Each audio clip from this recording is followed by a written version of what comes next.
Good morning, friends and foes. Welcome to Back of the Cereal Box, the pop culture podcast that celebrates the fun of the Saturdays of our youth. I am your host, the prophet of pop culture, John Pica. You can call me Johnny, and Avengers comic books, Star Wars movies, and Saturday morning cartoons made me who I am today. And we're going to do things a little bit different this morning. We are making some changes to the format, and so we're going to just jump right in with our pre-show and welcome in our co-hosts who both are MIA in the green room. They have stepped away. Well, while we're waiting for them to jump back in, I just set a brand new land speed record for making it into the studio because I literally woke up 10 minutes ago and nothing was set up in the studio. I had to run upstairs, had to get dressed. I really just rolled out of bed as the concept of the show says. And there's my first lovely co-host, our emotional support Canadian, the Peppermint Princess, the social media socialite, all the way from Winnipeg, Manitoba, Canada. She is the one, the only Willow Skylar. Good morning, Willow. Oh, I don't hear you. You're muted. Good morning. Ooh, good morning. Loud and clear this morning. Good morning, Willow. And Willow is a fan of Ninja Turtles, Power Rangers, X-Men. What else? There's so many things that I'm a fan of. Pretty much anything superheroes. Yeah, that's awesome. And part of our show is, back of the cereal box. When I was a kid, we didn't have iPhones or tablets at the breakfast table. We were reading the back of the cereal box in between Saturday morning cartoons, comic books, kaiju movies, kung fu movies. And this morning, what's in your bowl, Willow? Well, I'm attempting fate again with the strawberry Cheerios. Attempting fate? What? Why? Well, last time I tried them, I wasn't a huge fan. But I had them, what was it, last week or something like that, and it actually tasted better. I don't know. Sometimes cereals do taste better when you have a better expectation. Yeah. Yeah. So, all right. So strawberry Cheerios, and she keeps disappearing and reappearing, disappearing, reappearing. Please welcome into the virtual rec room your wife's favorite redhead, cosplayer, artist, and just overall comic geek in general, the one, the only, Aubrey Cavett. Good morning, Aubrey. How are you? Good morning, everyone. I am scared for my life. I don't know how you do that, but we're going to talk about that in a minute. But Aubrey, what's in your bowl? Oh, this is why I kept disappearing too, because I'm trying a new cereal in honor of our theme. Look! Yeah. Look. You've got the tracks. He's behind me too. Look, he's behind my head over there, and he's over there. Surrounded. Okay. Here we go. I'm gonna try this without breaking my computer or pressing buttons. Okay, so first time trying this. Right, I haven't had Trix cereal in a really, really long time, but I'm about to try it. First time opening the box. Here we go with the classic soy milk that I have. Just a little bit. Always milk first. Always. Okay, bright colors. Really, really like my hair right now. Really bright color. Like really bright. Okay. Looks like neon. Now, I had this cereal a year ago when it first came out, and I had forgotten how incredibly sweet Trix is. I mean, it is super sweet. Be very good with less of the less sugar. But honestly, if you're a kid, I know you're gonna love it. And wait. Show the back of the box, because the back of this box is amazing. It's so fun. It's so fun. Okay, interactive. I love interactive, right? I'm an interactive person. So, right? Yep.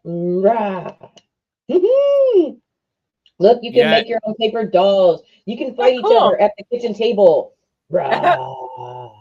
And the whole box, the whole box becomes the backdrop. They pop because it all pops up. You're not supposed to cut them all the way out. You're just, I think you're supposed to pop some line of them there. up. Yep. Yeah. You got helicopters in the air. You got 1, 2, 3, 4 trees that you can pop out. You got the signs stand up, and it's like a little land. I love it. Love it. Love it. Love it. Fun at the cereal table in the morning. That's fantastic. Well, you guys just gave me an idea to put like dinosaurs on my husband's train setup. Oh, that would be fantastic. Yes. You know what? Yes. Willow, does he have a full layout? Right now, we're working on it. We just have the tracks and the trains right now. I have to move my stuff out of the room that he wants for his layout. Well, get to it, because I want to see this layout. So, what's in the bowl this morning? I've got my all-time favorite. You guys know I love Cinnamon Toast Crunch, but of the Cinnamon Toast Crunch, Sugar Cookie Toast Crunch is absolutely the most amazing thing you will ever put in your mouth. Let me just tell you, this is the best cereal I've ever had in my life, and it only comes out at Christmas time. You can only get it around the holidays, and you guys, I am about to experience euphoria, because this is the first I've had it this season. Are you ready to see this? Are you ready? Ready? Here we go. Here we go.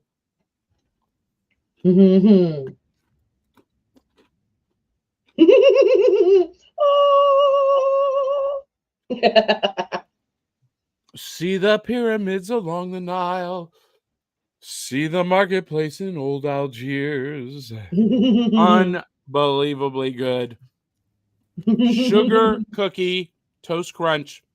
They have it at Walmart in the family size. It is the best cereal ever made. But does it have cinnamon, Johnny? Very little. I mean, it has a touch. Yes. You could not have it, Aubrey, because Aubrey is allergic to cinnamon. Yep, I'm a weirdo. It's okay. Actually, Cassius, because it's a different form of cinnamon, but yes. So because this is Sugar Cookie, it has more of a vanilla flavor, but there's just a touch of that golden grams and cinnamon flavor. But the vanilla Sugar Cookie, it's the best. It's the best of the best.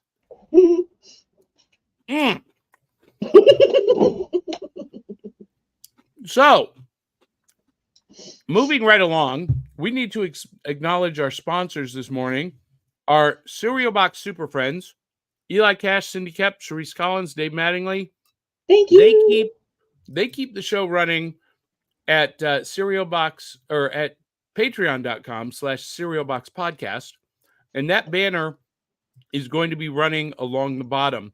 Now, in a little bit, ladies, we're going to do a reset on the show for the audio version, and we'll show that again. But you know what? We're already at our favorite part Well, almost at our favorite part. We've got viewer comments. Yay! Zentron is joining us. Good morning, cereal boxers. Well, afternoon for me anyway.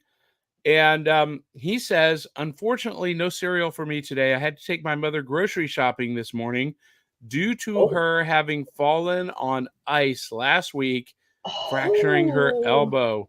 Oh my god! Sorry to hear that. Very sorry to hear that, Zentron. Feels better soon. But Zantron said had a delicious steak bake as well as meat and potato pasty instead. Pasty. Okay. I love the British Bake Off. Hi, Zentron. I'm a huge fan of meat pies, so that sounds delicious. Well, Traverse City, Michigan, there is a pasty store right on Main Street in Traverse City, Michigan. I did a summer there at a resort. Amazing. But I don't know what a steak bake is. Do you, Aubrey? Steak bake? No, I would be assuming. I do not know. So, Zentron, tell me us what that is. Inquiring foodies want to know. Baked potatoes. Ooh. He said as well as a meat and potato pasty. So, steak bake might be just like cut steak, like thin hammered cut steak. Let us know, Zentron. Foodies want to know. Yeah, because I am not familiar with that term, and I do want to know. All right, so you know what? I'm all discombobulated. I told our audience that I'm running late. I slept an hour through my alarm this morning. An hour. I made a land speed record to get up to the studio, and nothing is set up. So I'm still setting up as we're going. Hey, Tabby Cat is in the audience. She says, good morning. Good morning, Tabby Cat. Thank you for joining us. And I am trying to bring up some stuff here for us. And here we go. Okay. Woo! This is rough. Okay. Now, that's all our comments this morning. Dave Mattingly did send me a message last night. Said, "Hey, I'm not going to be able to make the live show. Just want to let you know he's got an event this morning." Isn't that so cool that he's like we that love thoughtful? You, Dave. Yeah. We miss you now, Dave.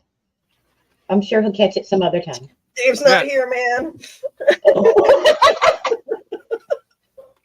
All right. So Zentron says steak bake is steak chunks and a rich, thick gravy sandwiched and baked inside puff pastry. That sounds so good. I'm going to have to attempt to make those. I want to go to England. I want to go back to England. I want to go back. I was born there. I haven't been able to go back. I want to experience my land. I've never been across the pond, and I really want to go. Yep. I spent a lot of time in the Caribbean. But never Guys, I haven't been outside of Canada, so. I haven't been outside of America since I was brought here either, so I understand. Yeah, I spent a summer living in the Virgin Islands when I was 18. Yeah. Okay, so here's a question real quick before we get to other stuff.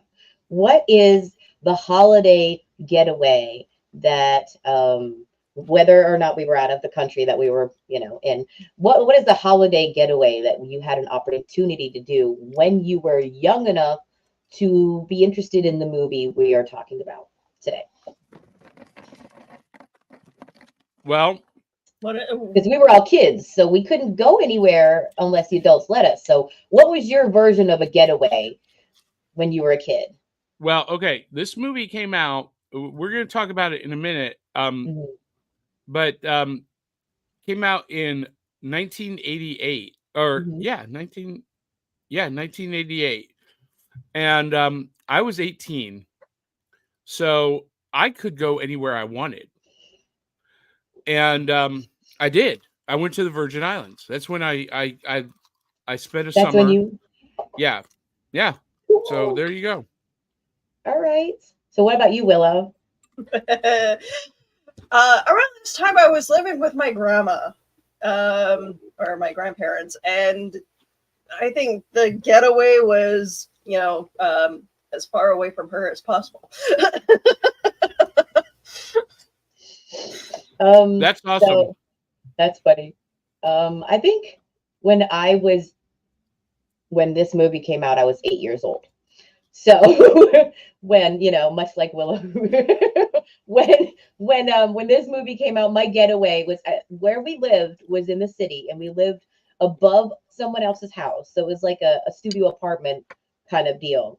And it was a split level. It had one time been one, and there was this tiny little corner between the fence and our house where I would I would scurry behind the house and the side where nobody could see me, and there was complete enclosure, and I would just like hunker down in this little area where I could see like the basement window and like my dad's living room window because I could see when the lights got on, and I would just kind of like hide there. And I feel like that is like what's being channeled in the movie we're going to talk about is that kind of that innocence and that childlike nature, to just do what you can when the grown-ups aren't around. There's a little bit of that in there. So now I will tell you this. So in 1988, Christmas time, we were spending Christmas in New York City. Every year we went to New York City, either in the summer or for Christmas. And at Christmas time, it is the most magical place on the planet. And at 18 in 1988, I mean, me and my brother and his girlfriend, we just left the adults and we went exploring the city on our own. That was that was an amazing time. As a matter of fact, when I was 14, we went to, during the summer, a lot of people are going to find this very strange, but it was a different time, right? 1984, we spent a week in Hilton Head Island and St. Augustine, Florida. And Hilton Head is it's not a huge island. I think it's like 3 miles in radius. But my parents were attending, they were speakers. They were professional speakers, and they were speaking at a conference. And so they just set me and my brother loose on the island. And I was 14, he was 12. We went and we rented bikes for $5 a day, and we rode all over that island, every inch. And my parents had no idea where we were or what we were doing, but we weren't going to get off the island unless we swam, into the Atlantic Ocean. But, and a lot of people have a hard time wrapping their brains around. We were alone a lot, actually, when I was a kid. My parents left us alone a lot. One time they went on a vacation to the Bahamas for a week and left my brother and I alone. I was 17 and my brother was 15, and my brother got arrested. They had a lot of faith in you guys, did. 2:30 in the morning, the phone is ringing. Now, you got to understand, my parents, that was not unusual in my house for the phone to be ringing at 2:30 in the morning. So I got up and I answered it. And there's all kinds of reasons. They had a multi-million-dollar business, and phones would ring. And so I got up and I picked up the phone, and it was the police department. And they had my brother, who was behind the grocery store. They had gotten into the trash and gotten beer bottles out of the dumpster, and they were smashing the beer bottles on the wall of the grocery store, on the back wall. And so they called me and they said, "Hey, we need to talk to your parents." I'm like, "Yeah, they're not here." What do you mean they're not? Where are they? "Oh, they're on vacation." "What do you mean they're in the Bahamas?" "Well, we need to talk to them." "Well, they're in the Bahamas." "So when are they coming back?" "I think next week sometime." "Well, can we call them?" said, they're in the Bahamas. They didn't give you a hotel number or anything? No. Listen, this was 1987, Willow. Our family was the first family to have a cellular phone in the city. We had a car phone when it was like a status symbol, right? But they didn't have the car phone with them. They left that Cadillac on the mainland, and there was no phone in the Bahamas at the hotel. There was no way to reach them except by probably telegraph back in 1987. And I didn't have a number. They were going to be home when they got home. And for like 30 minutes, I went round and around this hamster wheel with the police department. Finally, I'm like, look, I'm 17. I'm in charge until they get home. They won't be home for another week. You have two choices. You can either bring him back, drop him off here, or you can keep him there and hold him until my parents get back from the Bahamas. Guess what they did? They kept him? No. At least I didn't know. Oh, come on. They dropped him off. But that was my childhood growing up, my teenage years. Anyway, you guys, we are already at one of our favorite moments. So when we were kids, not only were we pouring the big bowls of cereal, we were reaching into the cereal box to get the prizes out of the cereal box. And this is the section of the show sponsored by the way, my book series, Tales of the Decoverse, available at Amazon, Barnes & Noble, wherever you get books. It is time for the cereal box prizes, or what we like to call new loot. And we are going to reach into our cereal boxes and pull out the prizes. And you guys know, one, it is the holiday season, but it is also the season for Johnny Palooza. And today is Johnny Palooza Day 9. And last Sunday, we took a huge stack of books, games, movies, some toys to McKay's. Oh. Have you ever been to McKay's, Aubrey? Yeah. McKay's is one of the most magical places in Middle Tennessee. Oh. Imagine a Walmart-sized used book and media store. Ooh, I'd be there all day long. Ooh, well, and we were because we traded in $129 worth of stuff. That was our store credit, and they didn't take all of it. But here's what I got with my store credit. So we're going to reach into the box and pull out this.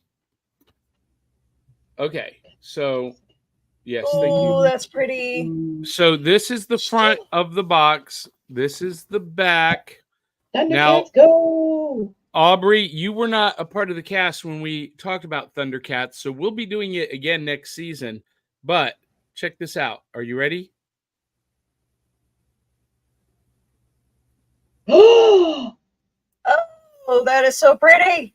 Ooh, angry For a minute there, I thought that was a box set. No. This is the Super 7 Thundercats Lion-O, and they had almost the whole set. I don't know who in their mind bought these at retail and then, turned them in used to McKay, because these are only about a year old. If that, like 6 months old. They had almost a whole set, ranging from $50 to $100 each. The only one I wanted to get Tigra as well, but that was $100. I might go back and turn in more stuff, trade in more stuff to get Tigra. But because I'd love to have Lino, Tigra, Panthro, and Chitara. But Lion-O was at the top of my list. And Must this is absolutely gorgeous. An unbelievably gorgeous action figure from Super 7. Now, I've not opened it yet. I am going to do an unboxing and a full review as an exclusive on our Patreon channel for our Patreon subscribers. So if you want to see a full unboxing next week, it'll be a Patreon exclusive. So go become a patron at patreon.com/serialboxpodcast. And so Willow, Aubrey, do you guys have some prizes? And while you're doing that, I'm going to finish off the rest of this bowl of sugar cookie toast crunch. Well, a lot of you guys know that I love to go to thrift stores, and pretty much everything I own or everything I wear is from a thrift store. My husband loves to go to thrift stores as well, and we're replacing our plates with this design. That's pretty. So yeah, Corel. Not sure what year this came out in, but yeah, I'm sure like everybody's family had something similar to this at one point back in like the 70s and 80s. I love the recessed plates like that. They're so cool. So little known fact. At one point, Kellogg's had a cereal box promotion where you could send in the proofs of purchases, the box shops, for a set of dinner plates. Yep, I remember that actually. I think it might have been on like cornflakes or something like that. One of the more adult cereals. But somewhere out there in our viewing audience is someone who has a full set of those cereal box premium plates. And they probably, Willow, they probably have a very similar pattern on the rim. Hey, if anybody knows any that are for sale, you know. My birthday's in August. Well, I think this set in particular, I think was like $19. There was like a bunch of plates and bowls and little saucers. So we got like 2 sets. Ooh, that's how much was it? I think it was like altogether maybe $40. Totally worth like it. The 2 stacks that we bought. Oh yeah. Well, so Willow, show that pattern one more time. I am almost certain that is an Amish made brand. Well, I'm almost certain. Cornell, right? It says Corel on it, so Corel is a very popular. Yeah. Well, so that pattern though, that design, okay, so it's probably a replica, but that design is an American Amish Pennsylvania Dutch design. So that's interesting.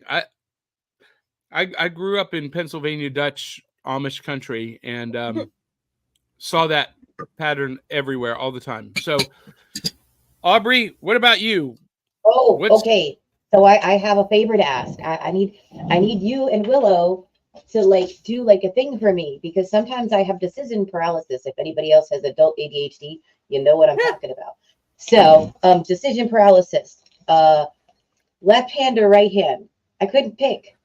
Somebody, I don't care if you're in the audience. Eeny, meeny, miny, mo, catch a tiger by the toe. If he hollers, let him go. Eeny, meeny, miny, mo. You're right. My right. Okay. Yep. My right. Okay.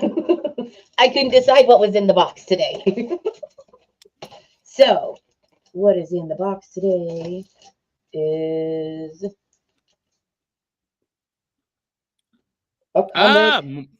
more Star Brand from the Star New Brand Universe versus Star Brand. Mm-hmm. It's versus himself. Like, okay, so both of these were older comics, you know, and the time period that the movie we're doing was 1988. So I was trying to go for older comics. Of course, it's a dream, it says. Guest starring Night Mask. if anybody likes Night Mask, which I had never heard of. I'm not gonna lie, I had never heard of a Night Mask until this comic. And then it's because nobody liked Night Mask. Check out the Spider-Man romantic background there. Okay, so like, oh my God, wedding of the year. Wait, hold on, Aubrey. Slow down. This was the biggest comic book event of the decade, of maybe of the century to this point. This was before the death of Superman, which was the biggest event of comics ever. But this is maybe the second to that, where Peter and Mary Jane finally got married. And fans were like, everyone was, it was a media event. It was covered in Time magazine and People magazine. And it was like the biggest thing ever in comics. So it's not just an ad. It was a whole media event going on. And so they got married, and the title immediately declined. Oh, interesting. Because, that's interesting. Well, because Peter, the whole thing with Spider-Man and Peter Parker in his core character was that he was always alone on his own, struggling to survive by himself and never quite succeeding in love or life. And so this move, it really stifled creators. And for the next 20 years, creators would really struggle to find Peter's footing. And they eventually reversed this in an event called One More Day, where Mephisto, to save Aunt May's life, made Peter and Mary Jane forget about each other, that they were ever married, that they ever knew each other. And they basically retconned this whole thing after 20 or 30 years. So but anyway, yes, fans were still very angry about that. Yep. Yeah, if any fans are aware of it or interested in there's the Amazing Spider-Man Annual 21 and then Marvel Saga 22 is where this was shown. So yes, those two comic episodes, the Amazing Spider-Man Annual 21 and Marvel Saga 22. And so let me know if anybody in our audience has that collection, because that's pretty cool. We got an old M&M's advertisement just in time for the holidays. I don't know who puts that in their stockings, but like M&M's are in every stocking every year in my house, at least. And do you know, Aubrey, they still use that ad today. That same ad, that is still being used. The naked M&M, the naked almond M&M. Yeah. Chocolate fun for everyone. So yes. And this was Carrie Bates, Keith Griffin, Bob Wyack, of course. Wait, so Keith Giffen did the artwork on this? Yes. It says Keith Giffen was the penciler. He just passed away this year. Oh. Yeah, we just lost him. In memory of then, one of Starbrand versus Starbrand. So he might have had a lot to do with that. And there's some really gritty art in here, I will say. One of the things I like about the early comics, or at least from my generation, this generation, is the grittiness. One of my favorite comics ever, and if I can find it and dig her out, I will, was the Spider Woman. And my first ever comic of hers was very gritty, very, very dark, and almost turned me away from comics. But because it was so intense, I cannot lie, I was hooked. And one more time, so look at this, look at these advertisements before we go. I love Dungeons and Dragons, TSR, yeah, that's fantastic. Now, here's what people need to know. We've talked about the New Universe comics before. This was Marvel's attempt to create a newer, but as you said, grittier, more grounded comic book universe. And what made this universe unique was that it actually happened in real time. So there was the comics were published a month apart, each issue, and in each issue a month had gone by. So you were picking, the story wasn't continued from day to day like regular comics. It was continued month to month. So when you picked up the next issue, an entire month had gone by in those characters' lives. Yeah, and that I loved keeping up with, honestly, once I started collecting. Now, for those of you who aren't familiar with Keith Giffen, he was heavily influenced by Jack Kirby. And yes, there are a lot of comics that he worked on. He was famous on the he was part of the famous team that rebooted the Justice League a few years after this. And he had a monumental run on Legion of Superheroes. Yeah, look at the game there with the Chips Ahoy. Love it. I know. And a subscription ad. Hey, wait, hold up that subscription ad, because there's something very... Oh, no, okay. I wasn't sure what She-Hulk was wearing right there. Because well, no, because not what year was that? 1980 what? It should say on the inside of the cover. 87. Okay. 1987. So it's been a while, but earlier in the decade, She-Hulk became a member of the Fantastic Four and replaced the Thing. Yeah. So I was just curious if that was Johnny. I'm actually a huge She-Hulk fan. No pun intended. She is my favorite Marvel character. Really? Oh yeah. Yeah, I didn't know that. Well, that's pretty cool. Yeah, it's maybe a tie between her and Monica Rambeau, Captain Marvel, Monica Rambeau. Anyway, the more you know, right? That's an awesome find. Now, are you going to actually read it, or is it just for collector memorabilia? No. All the ones I open, I read. The ones that I don't open, well, not even going to read them with gloves. I'll look online for somebody else to show me the pages. Well, I love that, because comics are meant to be read. What I find funny about that particular comic is it looks like they didn't plan the margins very well with the... No. Yeah, so this is a flub. If you look on the top there, they cut their wording off. And you can't find, not all of them had that, by the way. I've seen other ones of this, run where it's perfect on the top. I actually like having the ones that are a little off. So, but anyway, I am so excited that we were able to do Out of the Sear box. And next time we'll have the other comic you didn't choose. All right. So we've got some more comments. Tabby Cat says McKay's is the absolute bomb. It is. Well, we need to go. We need to go then. We're going to go, Tabby, right? Yeah, you need to take Aubrey to McKay's. Maybe we need to do a remote no fan left behind road trip at McKay's. Tabby, you coordinate with me when you can pick up Aubrey, and let's go. And we'll put you on air, Tabby. How about that? Okay, I'll bring a little bit of money with me. Zentron says, very nice. I recently got the Wonder Woman multiverse figure. Also, another She-Ra UK comic, issue 11. Ooh. I didn't know there was a She-Ra comic out. I guess She-Ra UK. Okay. Okay. So the Wonder Woman multiverse figure, I'd love to see which one, because there have been several from McFarlane Toys. And yeah. And I know a lot of you are like, Johnny, you show off a lot of newer stuff. And that's because I don't have the patience to go to flea markets and secondhand stores and dig through stuff. So I'm a newer collector.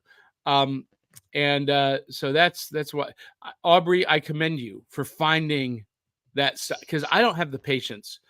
I like Willow, love a good deal. I go into the comic shop and I see the back issue bins, and I'm looking for 2 or 3 things.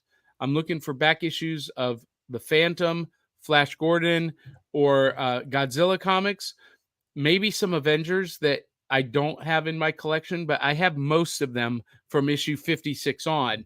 So I'm looking for stuff from 55 down, and that's hard to find. So, but other than those few things, I don't have the patience to go through the bins. I see guys at the comic comic shop, going through those bins. I'm that guy. I for like an hour with an armful when they're falling. Yeah. Like, yeah, I don't have the patience for that. And I don't have the patience to go to the thrift store or the flea market and, sift through everything. I just don't.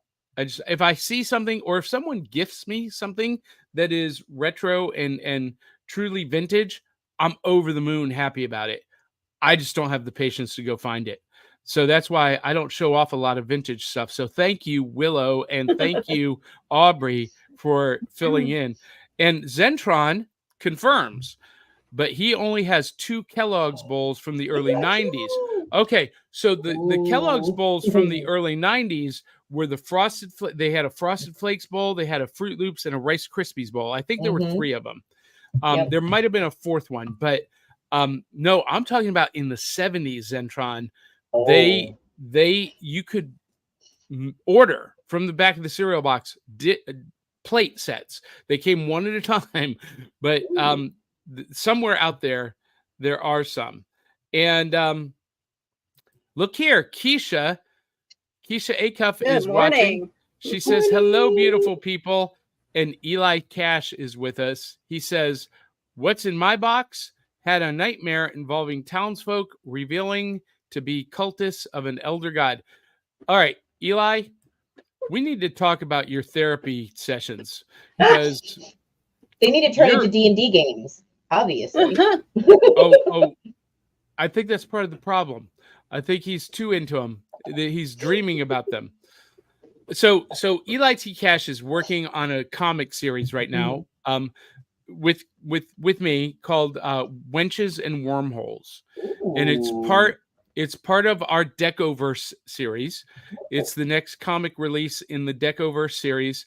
And it's very cool, very stylized, and it focuses around the elder gods of H.P. Lovecraft and Cthulhu, Hastur, and some others. And Eli is one of these people who gets hyper focused on a topic. And so for the last year and a half, he's been working on this, and everything around him, everything he sees is through that lens of the Cthulhu legends. So anyway, Case Corona says, "I'm here for Redhead Redemption." Are you Redhead Redemption? That's a friend from Twitch that I follow, and I'm on his Discord. I actually, before I was on this podcast, I did a voice acting gig for him, playing an undersea villain. All right. Zentron says, "I have a couple of issues with She-Hulk as a part of the Fantastic Four somewhere on my bookshelf." That was my favorite era of the Fantastic Four, written and drawn by John Byrne. A lot of fun, because the She-Hulk is a ton of fun. And her adventures with Sue Storm and the Human Torch in general were tons of fun. Case says, "McKay's is my place." And Case says both She-Ra and He-Man have their own comics. Yes, I knew that. They have pretty cool crossover with the Justice League. All right, Case, I did the He-Man versus Justice League. No. I did the He-Man versus Thundercats series review on Back Issue Breakfast Club. I don't have the He-Man Justice League trade paperback, but you know what? It's going at the top of my list to review for Back Issue Breakfast Club. I'm getting ready to review the Justice League Power Rangers crossover. Ooh. I'll be doing that this week as a Patreon exclusive at patreon.com/serialboxpodcast. And Zentron says it's the Wonder Woman multiverse figure with the helmet. Okay. Oh. That's actually a really great figure. They did a really good job with that. And Case says Godzilla recently beat Superman in the comics. Okay. I haven't read issue number 3. I'm going to go get it today. It's Godzilla versus Kong versus Justice League. And speaking of other big monsters. Yeah. And as of issue 2, everyone was saying Godzilla's stronger than Superman. That I didn't get that. I got that they were equally matched. Yes, Godzilla swatted Superman away, but that was before Superman had honestly assessed the threat. He thought he was just some big giant dumb monster. But we'll see what issue 3 brings. I don't think that Godzilla could really beat Superman. Ooh. Although, you guys, can we just talk about Godzilla -1 for just a half a second? Did you guys know this movie is out? Mm-hmm. We've seen it. A lot of people have seen it. Yeah. Yeah, I saw it last Saturday as part of my birthday celebration. Mm-hmm. Unbelievable good. It is definitely going to be nominated for an Oscar. Really? You think so? It deserves a Best Picture nomination. It won't win. Has any Godzilla movie ever? No. Okay. No. I didn't know, so I was actually earnestly asking. Well, maybe the 1954. I'll have to look. Maybe the 1954 original Gojira was nominated for an Academy Award, but this movie is so good. I want to do a full review, but it is the all-time best Godzilla movie ever made, and it is my favorite movie of 2023, and I think it's definitely going in my top 10 best movies of all time. It's that good. And, it had a $15 million budget, very small budget, and it killed it the first weekend. It was only set for a 2-week run in the US, and that's been extended for 4 weeks. And people are you've seen the buzz online. Everyone's talking about how good this movie is, and yet there's been hardly any advertising. It's all been advertising to the fan community and then word of mouth after that. And it's going to end up being the most profitable movie of 2023. Ooh. Not the highest grossing, the most profitable.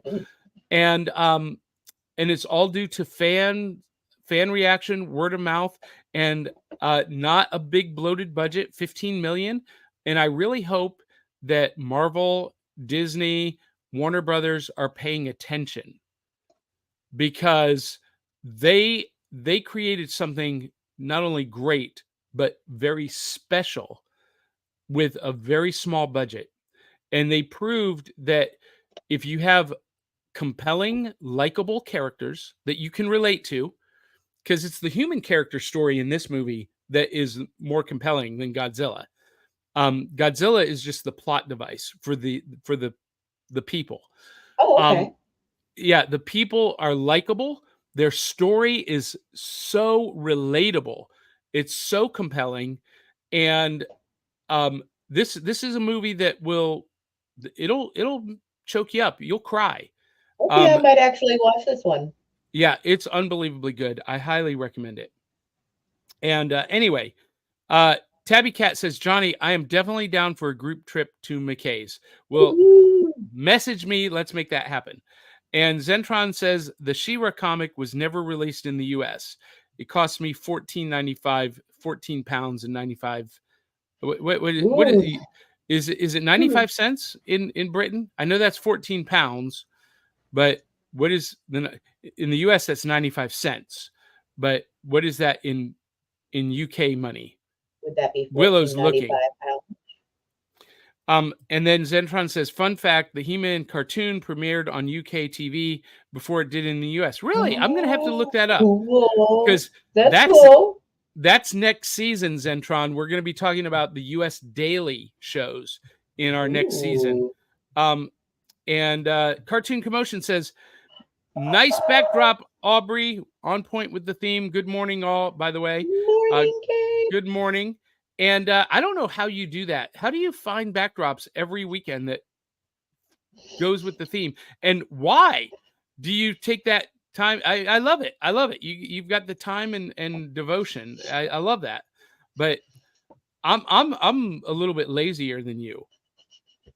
Well, Willow and I. You guys the have that conversion adorable from pounds to US dollars isn't that bad actually. So it's $14.95 in the UK. It'd be $18.76 for you guys. Now, Ooh. what would it be for a Canadian? Because what's it in loony dollars? Oh, $25.48 for if I were to go and try to buy it. Oh, and that's what you call your money, loonies, right? Yeah, kind of, sort of. Yeah. Still? Well, okay, so the dollar is a loonie, but yeah, we got our cute little paper money, or plastic money now. Paper money. That's adorable. All right, Case Corona says Godzilla -1 is one of the greatest movies of our time. I agree. It was amazing. Okay. And Cartoon Commotion says, happy post-birthday, Johnny. Thank you. Mm-hmm. And Case says Godzilla -1 will win Best Foreign Film. It needs to be nominated for Best Picture, Case, in my opinion. It is worthy of Best Picture. It will go to Oppenheimer, but I think Godzilla -1 needs to be nominated. Oh, I'm going to be watching that as Oppenheimer, so... I think the nominees for the next Academy Awards will be Killers of the Flower Moon, Barbie, Oppenheimer. I think Godzilla -1 needs to be in there, and I can't think of what the fifth one would be. But anyway, if it doesn't win Best Foreign Film, we riot. Yes, I agree.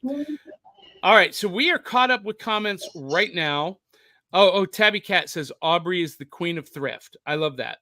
Oh, thank you. I love it. So it is time. We're going to reset the room here in just a minute. We're going to reset, and we're going to actually start the audio podcast. Ooh, so stay with us. Here we go. We're going to reset the room and bring us back to square one for this.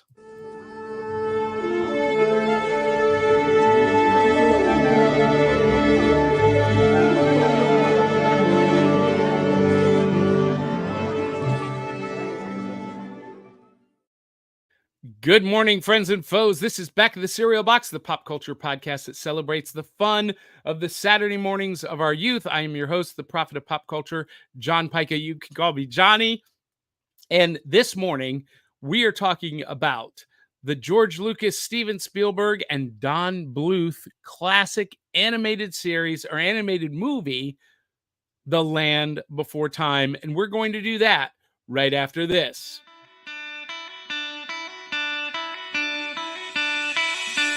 Hits like Coca-Cola, Levi Strauss, Johnny Carson and Mickey Mouse. The first star was James Dean, Elvis Presley and he's still the king. Some things are only imitatable. You can't beat an original. Oh, you can't beat an original.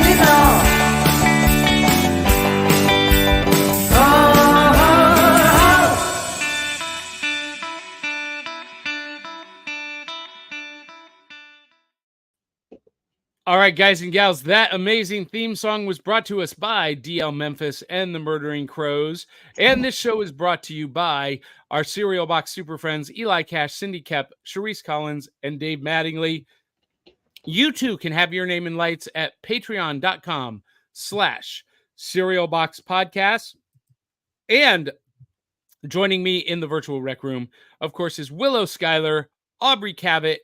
And this morning, ladies, on Back of the Cereal Box, and we're called Back of the Cereal Box because as kids, we didn't have iPhones and tablets at the breakfast table. We were reading the back of the cereal box. And this morning, we are talking about Saturday matinee movies, the movies that you either rode your bike down to the theater to see on a Saturday afternoon, or you laid out a blanket on the floor in the living room with your beanbag chairs or your pillows stacked around you, a big bowl of cereal, a bag of popcorn, and watch these movies with the family. And this morning, we're going all the way back to 1988 with the classic The Land Before Time. Now, tail of the tape here. The Land Before Time is an American animated feature film created by Judy Freudberg and Tony Geiss, distributed by Universal Pictures, and centered on dinosaurs. The series began in 1988 with an eponymous movie, The Land Before Time, directed and produced by legendary Don Bluth and executive produced by George Lucas and Steven Spielberg. It was followed by 13 direct-to-video musical sequels, a TV series, video games, soundtracks, and related merchandising.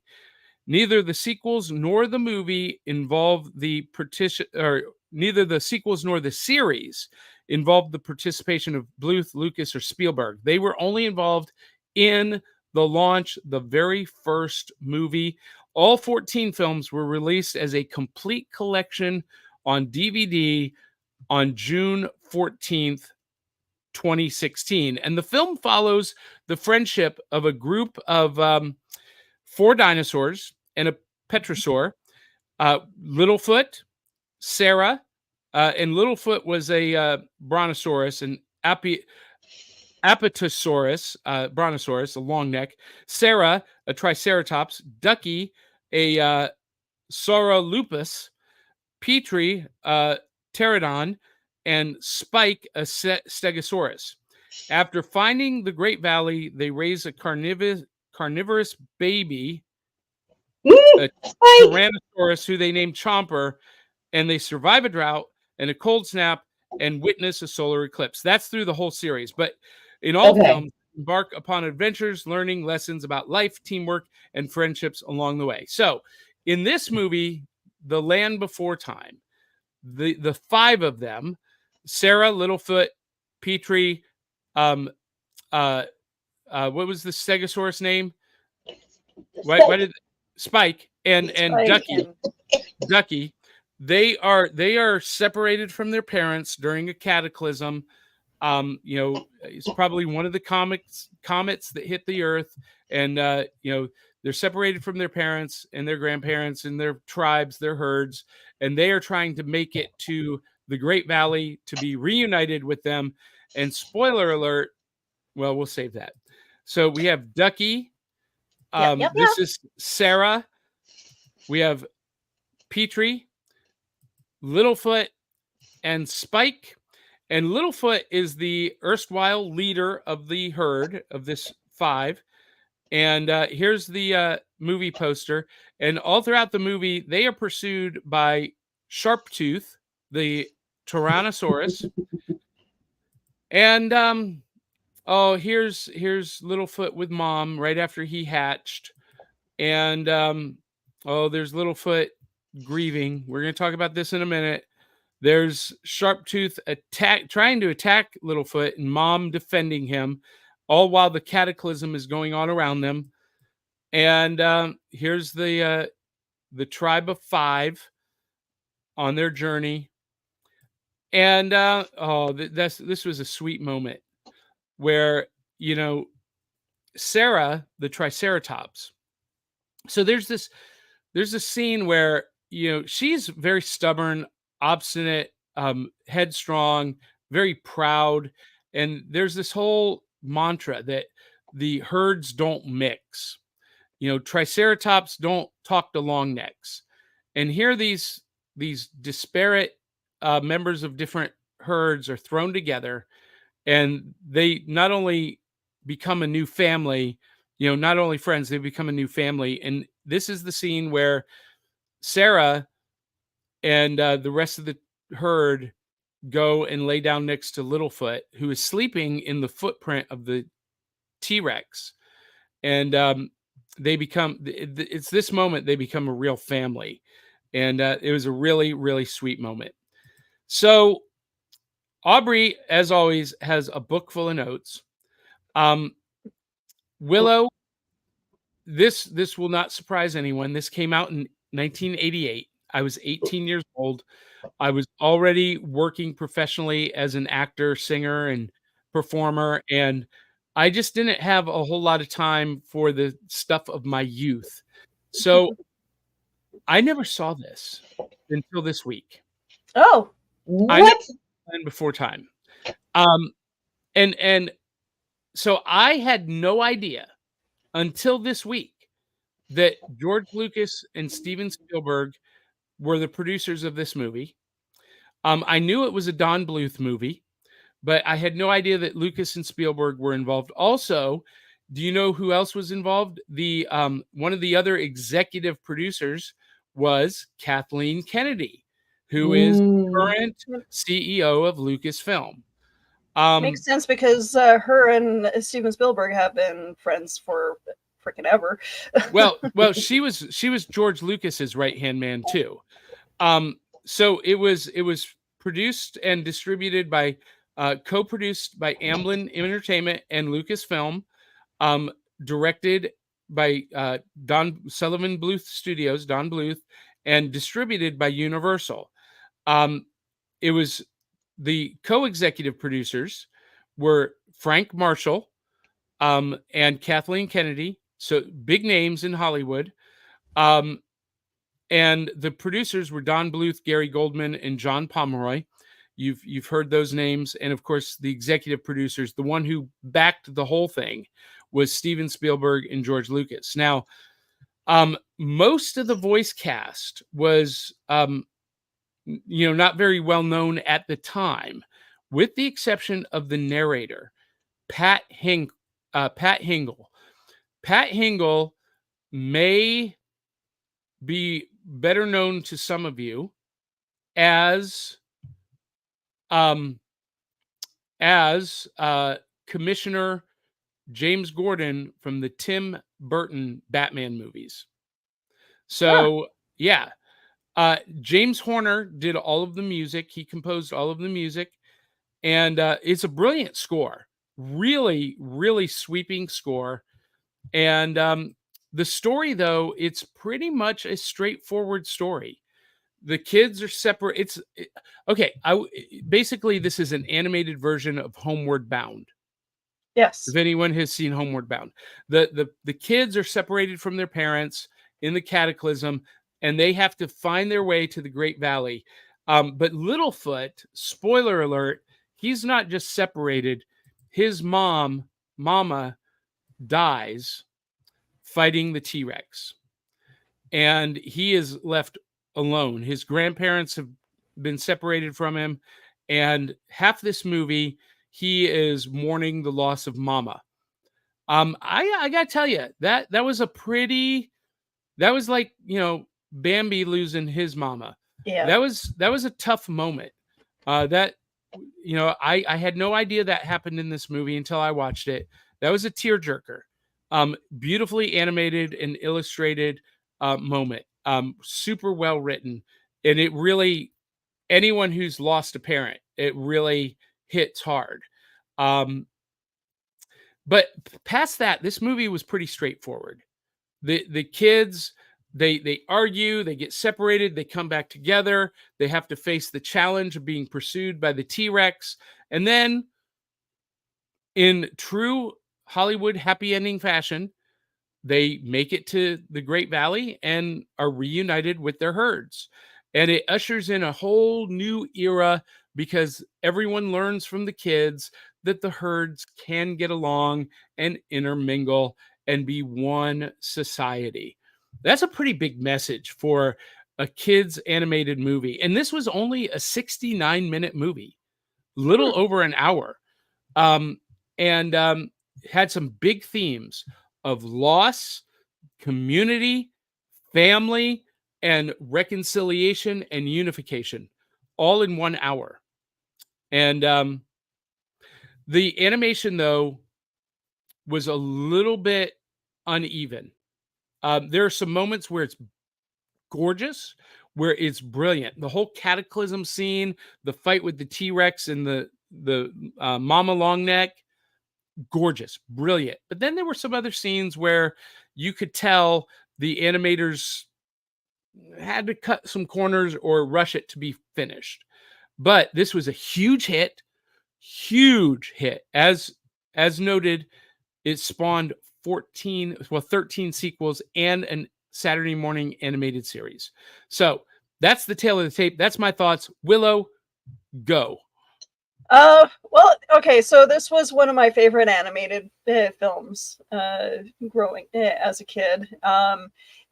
It was a tearjerker. Definitely, I enjoyed the theme of, you know, pursuing your happiness with with a group that you belong with, and it was always just one of the along with so many other films, it was like one of my comfort films as well. I don't know, so, like, I love the art. The voice acting is incredible in this as well.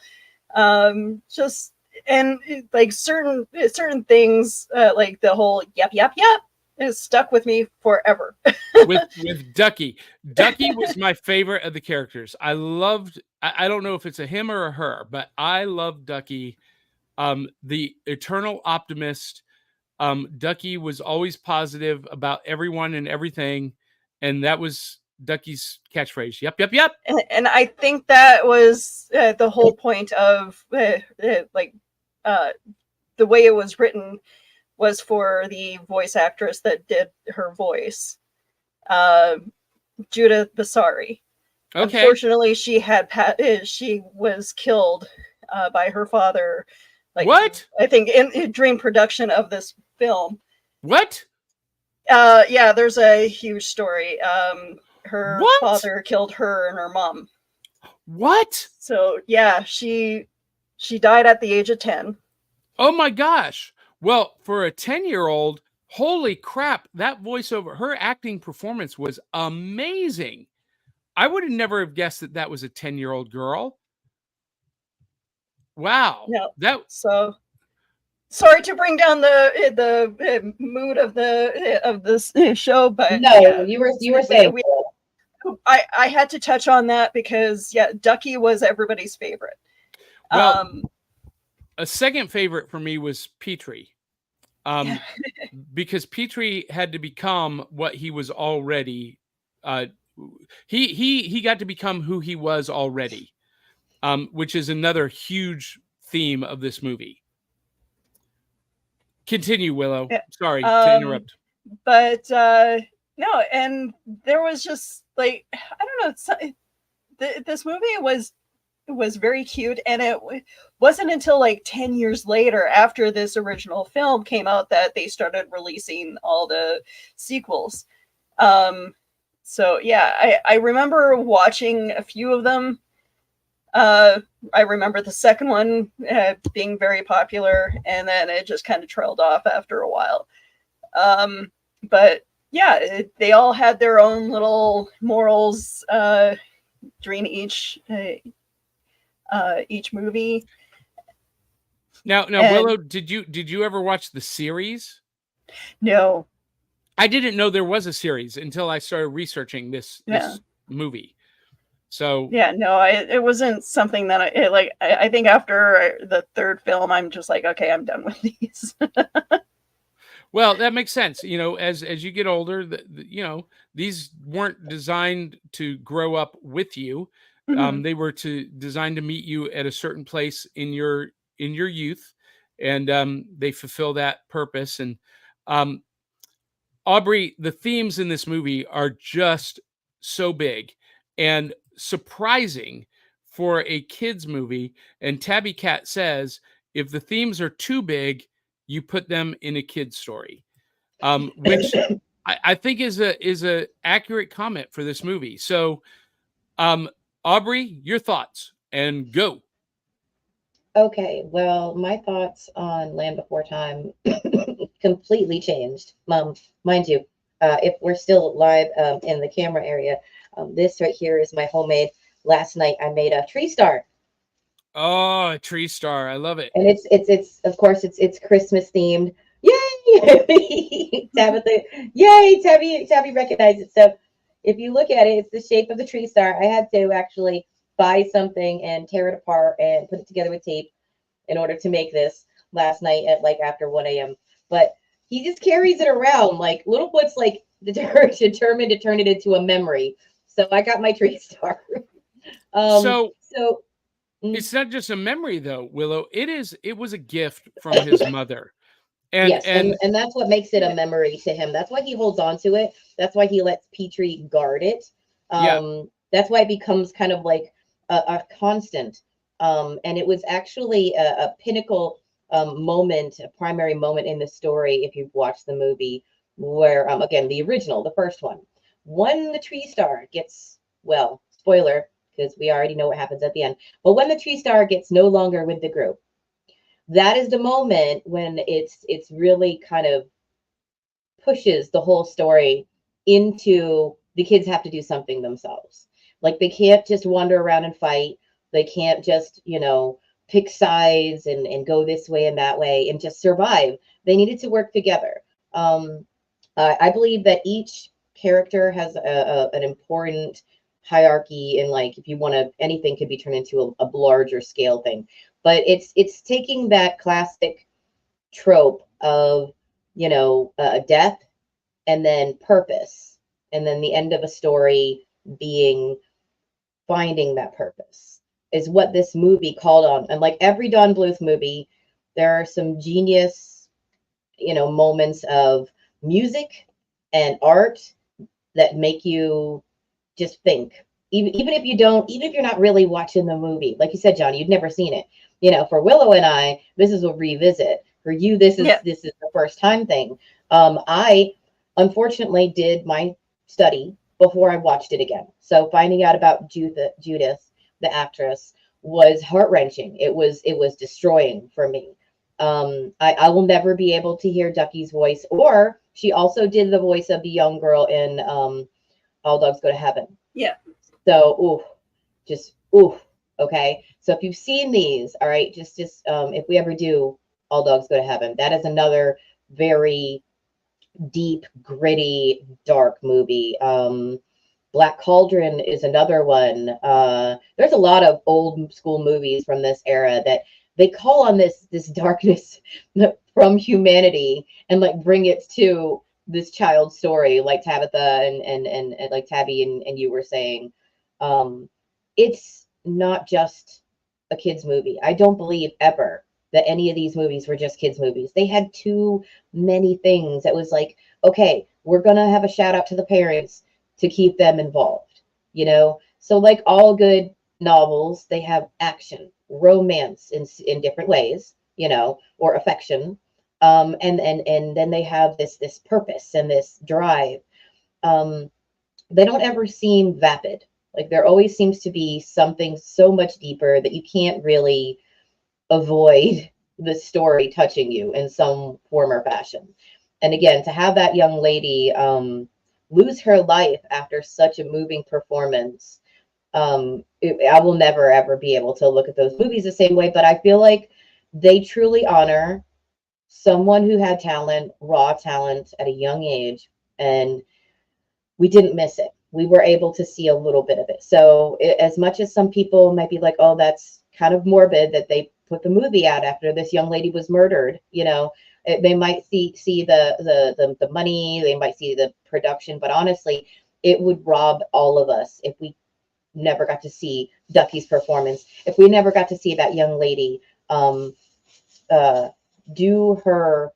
What acting did you said, Willow, that you saw that she did some acting? She did do other stuff. She appeared in Cheers, and some other TV shows as well. Her last film that she did was All Dogs Go to Heaven, which was released after her death.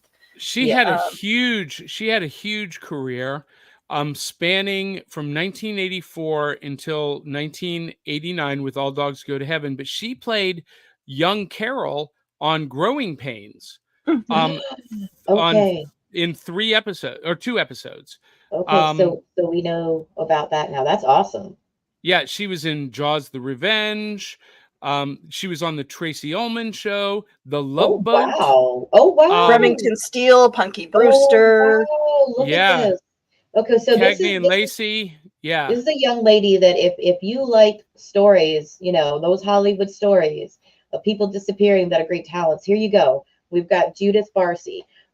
Taking it up a notch, a little more positive. We don't want to try to dwell on that, but that is a great moment for her. We have Gabriel Damon Lovisso. I'm saying the wrong last name there. I can't say the last name. I'm so sorry. But the voice of Littlefoot. This young man knocked it out of the park. Okay. I can't remember a moment when I didn't feel like this young man felt what this child dinosaur was feeling. Like he was great. I won't ever say that he wasn't. And you already touched on it, Johnny, about the music. James Horner. If you don't know who this person is, I'm just like, I have so many notes on this person now. I didn't even know. I'm not gonna lie. I barely knew who James Horner was. Oh my gosh, are you serious? I'm not kidding. I'm not kidding. I did not know how many things. He said everything. After John Williams, James Horner is the most prolific movie score composer in Hollywood. It's amazing how many. Okay, so 80s, 90s babies, okay, and late 70s also. If you love the movies and the shows of our time, look up James Horner. He's got everything in his bag, from Grinch. He did pretty much everything in the 80s, and to Cocoon, to Apollo, to Willow, Rocketeer, Casper, Braveheart, Titanic, Aliens. I mean, so many Star Trek movies, Trekkies. You want to think of a big, just beautiful piece of music. Oh my gosh, this guy, I am a huge fan now. Huge fan. Pretty much any movie that Ron Howard did. He was able, so many movies that I'm watching, going back in my head. We're Back, another dinosaur movie. If you like dinosaur movies, dinosaur cartoons, We're Back is another dinosaur movie. And I will say that he did that also, like James Horner, very prolific when it came to these beautiful scores. How many of us didn't realize that when our heart was being tugged at during this film or that film, it was this guy behind it, like creating this extreme magic. I didn't know this. So, new to me. I will say as a wrap up that this is one of my favorite movies from when I was real little, but it also was the tearjerker that I avoided. I'm not going to lie. Like there was so many moving moments in this story that made, as a kid, especially latchkey kids of broken homes, kids who were adopted, for a lot of us, there was like this feeling of we wanted to belong. We wanted to find our tree star, we wanted to connect with other kids. And for some of us, it was really hard when we were growing up. Some of us didn't have as many friends, and these kind of movies, gave this like outreach to children to be like, yeah, just because, you might not have hung out with this kid, why not? We're all weirdos in different ways. Well, it goes beyond that, Aubrey. It goes beyond just friendship to family. And I would think for especially like you, Willow, who grew up in foster care, this whole film is about creating a family from disparate parts and becoming a cohesive group. Now, I don't know if that ever happened to you, but I've got to think for a lot of kids. I'm with you guys. I've been with you guys for 2 years now? Yeah. Yeah. But I've got to think for kids who, come from, who are adopted or who are part of foster homes, who really forge real community and create a new family, that this movie had to speak to them in a big, big way. I didn't have that experience, but I can recognize that because I'm one of those people. I've never really had a tribe. I'm what they call in social circles a floater, which means that I have friends who are in every kind of social group, every hierarchy, but I'm not really a part of any of them. And so that spoke to me a lot. I'm a lot like Petrie. I relate to him a lot, trying to find his wings, and becoming who he always knew he was. I love that theme in movies where a character becomes what they already are, but they have to find their way there. So that's a theme for me that I really resonate with. I've noticed something with Don Bluth movies, though. He really likes bat characters. And like, because like Anastasia, Ferngully. Well, he didn't do Ferngully. He didn't do Ferngully. Ferngully was. That's true. That's true. That's true. But scratch that. But yeah, no, but a lot of even before we did Ferngully last week, I thought it was a Don Bluth movie. So a lot of people assume that until you do the background. Highly inspired by. That is definitely fair, and we said that last week that they were definitely trying to capture the Disney / Don Bluth formula and magic. Well, Aubrey, before I go to viewer comments, do you have any other thoughts, notes on this movie? A lot. Yes, we did. I would say that it was interesting that Don Bluth worked on the storyboard and production design in this. That was on the record. But also, if you like music, you don't have to, just watch the movie. This has a really good soundtrack for a kid's movie. Again, another thing that is kind of hard to find here and there. I wouldn't say the other movies, but the first one, we've got Diana Ross singing "We Hold On Together." So come on, guys, just check it out. Even if you don't love cartoons, you might like this one. Well, so and it is only 69 minutes. So it is a super short, and that's what amazed me about this was I saw the time stamp on it when I brought it up on Amazon Prime. I was like, 69 minutes, that can't be right. And sure enough, it was just a little over an hour, and they packed so much into that hour. I mean, it is so full of story, and it gives you kind of some perspective at how much fluff is in modern movies today. Because this movie told the story it needed to tell in the time that it needed to tell it. No more, no less. It left nothing out. You had no questions about who these characters were, why they were there. You had no question about what their motivation was. And at the end, there was no question about the journey that they had gone through and the character arcs that they had experienced. It was, in that regards, it was maybe a perfect story. Now, is this a perfect movie? No, because the animation wasn't consistent all the way through.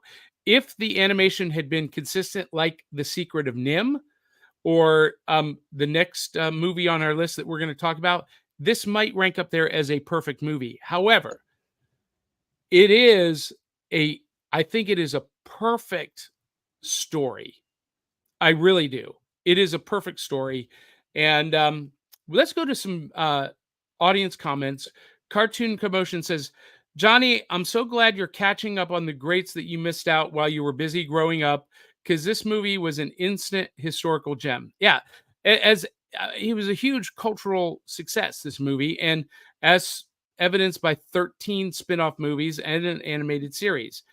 And Cartoon Commotion says, Homeward Bound, but also Dinosaurs. Yes, I love Homeward Bound, by the way. Dinosaurs, oh. Cartoon Commotion says, Tale of the Tape. Phenomenal line. I like that a lot. You're welcome. Tabby Cat says, we said this, but let's revisit. If the themes are too big, put them in a kid's story. And that was kind of the trademark of Don Bluth Studios, but not just him. Spielberg and Lucas did the same thing. Oh yeah. That was a theme. Think about Star Wars. 18-year-old kid leaving home, going across the galaxy to go one-on-one, face-to-face with the ultimate power in the universe. That's a big theme. How to give children childhood trauma. Put it in a kid's movie. Well, so E.T. I mean, one of my favorite movies of all time. Oh my God. Talk about big themes. That's a Spielberg movie, big themes. So this is not unusual for Bluth, Lucas, or Spielberg to do these big almost adult themes, but geared for younger audiences. And Tabby Cat says only the first movie had the impact. The rest were not nearly as good. I would agree, but nonetheless, they were a continuation of the story. Yeah, they were. And Tabby Cat says, it's okay, Willow. This movie is quite dark already. Talking about and I just read the story about little Barcy. Judith, was that her name? Yeah. Heartbreaking. Crazy. It is. You guys go read that. Go read about it for yourself. We're not going to get into it. We don't want to bring down the room, but but it would be a good topic for, maybe an episode of After Dark. Yeah, I would be willing to do that. Yeah, definitely. Cartoon Commotion says it's true, Tabitha. In retrospect, the original movie had most story of all of them. I didn't even know it had a series. I didn't know that either until doing the research for this, Cade. I remember watching many of the movies. And Tabby Cat says, a Cartoon Commotion, I only watched the first 4 movies all the way through. I've seen parts of most of the rest because I had kids. But yes, the rest were very lighthearted for the most part. Zentron says, unfortunately, after the second movie, they were of such lesser quality, even amongst kids, they didn't do really well. Yeah. And Tabby Cat says, yes, do all dogs go to heaven? That'll be on the next slate. We're going to talk about that in a minute. And Cartoon Commotion. Zentron says Basil Polidorus was an amazing movie music composer. I'll have to check that out. I don't know Basil. Cartoon Commotion, we're all weirdos in different ways. Definitely. Aubrey, December 2023. And look here, Ryan Permisson is here. Hey, you guys, the great derailer is here. Cartoon Commotion says excellent insights on the morals of this movie and the character growth. Makes me want to do a rewatch tonight. I think I will for sure. Yeah, I was really surprised, Cade, at how much it's again 69 minutes, and the character arcs, even Spike, who had no lines, he rises.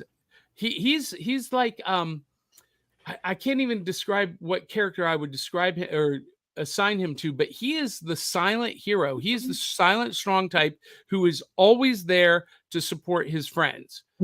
And did he say Ducky's name though? No. I'm thinking about a different movie. I'm sorry. Yeah, he didn't say a word. Not in this movie. In this movie, he didn't speak at all. Okay. Yeah, I must be thinking about the second film. I'm sorry. And Tabby says they didn't draw out unnecessarily. Yes, there was no fluff in this movie, which helped make it so great.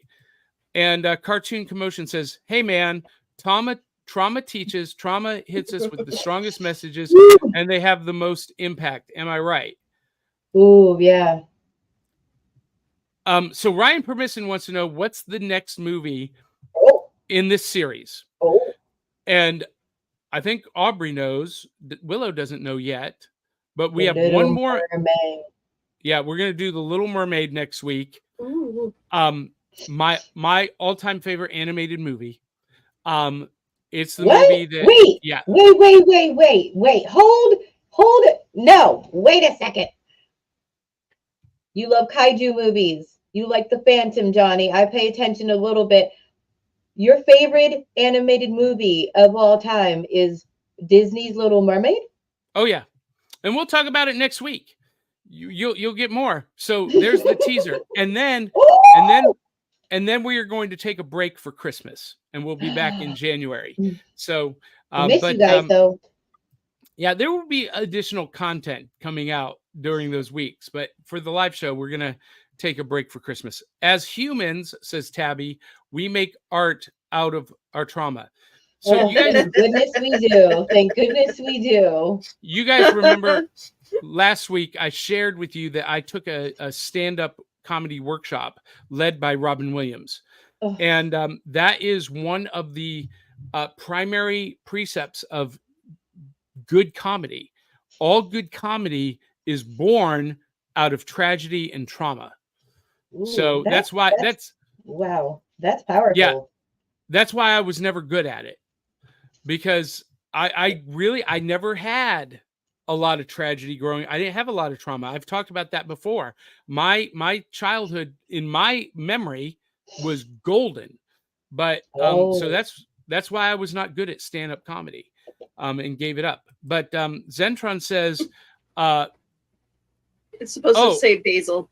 Basil Polydorus did Conan the Barbarian, RoboCop, Starship Troopers. Oh my God, I love that movie. Hunt for Red October, etc. Okay, yeah, I know who you're talking about. Great stuff. Great stuff. And Ryan Permisson says, The Little Mermaid kissed the girl under the sea? Yes. And Cartoon Commotion says, nice line, Tabitha. And now they're having their own little chat. So that's kind of our thoughts on The Land Before Time. I thought it was, an outstanding piece of pop culture. I thought the story elements were just spot on, and the hero's journey of all 5 of these characters was, kind of surprising, the quality of the story. If you do not cry at this film, there's something broken inside you. I'm sorry. You need more of a hug than anybody else. If you don't feel a little bit sad, just a little bit. These are great actors, great music scores. Totally worth the watch even if you don't like cartoons. It's totally worth the watch. Yep. Oh, I just got a little chill just then doing that. You know what? I never do this, but now that we've had this conversation, I might go watch this again. I just might put it on again today. Anyway. Honor little Judith. Yes. Yeah. Especially knowing all the great artists, especially this time of year. We all get a little sad. We all are artists here in different ways on the screen. So from us to you, the artists out there, we say, keep your chin up. We know it's a tough time of year, but we're here with you too. Now, for those of you who are listening to the audio podcast, you've heard us reference audience comments. Yes, we have a live video stream show every Saturday morning at 8 a.m. And you can see more than what you've just heard. You've heard us review The Land Before Time, but if you watch the live stream or even watch it on replay on YouTube or Facebook, you can see us, taste testing cereal and pulling prizes out of the cereal box and really celebrating the fun of the Saturday mornings of our youth. And we'll say hi to you too. That's right. And you can be a part of the show, be a part of the cast in the virtual rec room, in the chat, like Jamie Hill, who is a professional voiceover actress. She was in the movie Skinamarink. Love your show. Love you, Jamie. I'm so glad you were with us this morning. And so anyway, that's our show this morning. That's our show this week. If you want to see what we've been talking about, if you want to see the full show, including the pre-show, join us live on YouTube or Facebook. And if you love our show and you are so inclined, become a patron at patreon.com/serialboxpodcast. Not only do you support the show, but you get some great exclusives like Back Issue Breakfast Club, like Wednesday Night Bites, which is going to be an exclusive live stream on Wednesday nights. And you get other Patreon firsts exclusives that you won't get anywhere else. So become a patron at patreon.com/serialboxpodcast. It helps us keep the lights on. And if you hate the show, become a patron and contribute even bigger. Give more. So we can get better. 50, yeah, so we can get better just for you. All right. Well, Willow, where can people find, follow, and support you this week? You can find me all over social media. I gotta stop calling myself the social media socialite because that's really not true anymore. But you can find me on Facebook, Instagram, TikTok, and YouTube. You are a little bit of the social media curmudgeon these days. I'm trying to get better, but with Threads and all the other ones that keep popping up, there's a jumping off point, I think. Yeah. Aubrey, what about you? You can find me most of the time, almost every day, on Instagram and Facebook also. Awesome. And of course, follow the show at backofthecerealbox.fun. That is backofthecerealbox.fun.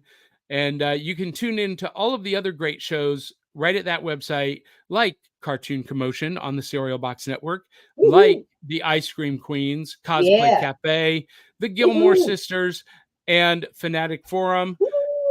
Check them all out. And of course, we have to recognize our sponsor, Comic Books for Kids. Comic Books for Kids provides comic books to kids in hospitals and cancer centers across the U.S. It's a place where we can all work together to make sure every child has a comic book. 100% of all proceeds go towards the kids. It's about making a difference, and while they're in the hospital, allowing them to fly like a superhero, battle dragons, or rescue teddy bears. We are in every state in the country and now support over 160 hospitals. Every month, we add more. Visit cb4k.org. All right. We love Comic Books for Kids. And ladies and gentlemen, boys and girls, children of all ages, that is our show this week. Go find your tree star. Go find your tribe and become what you were meant to be. And until the next time, love you, mean it. We'll catch you on the back of the cereal box. Have a good day. Bye.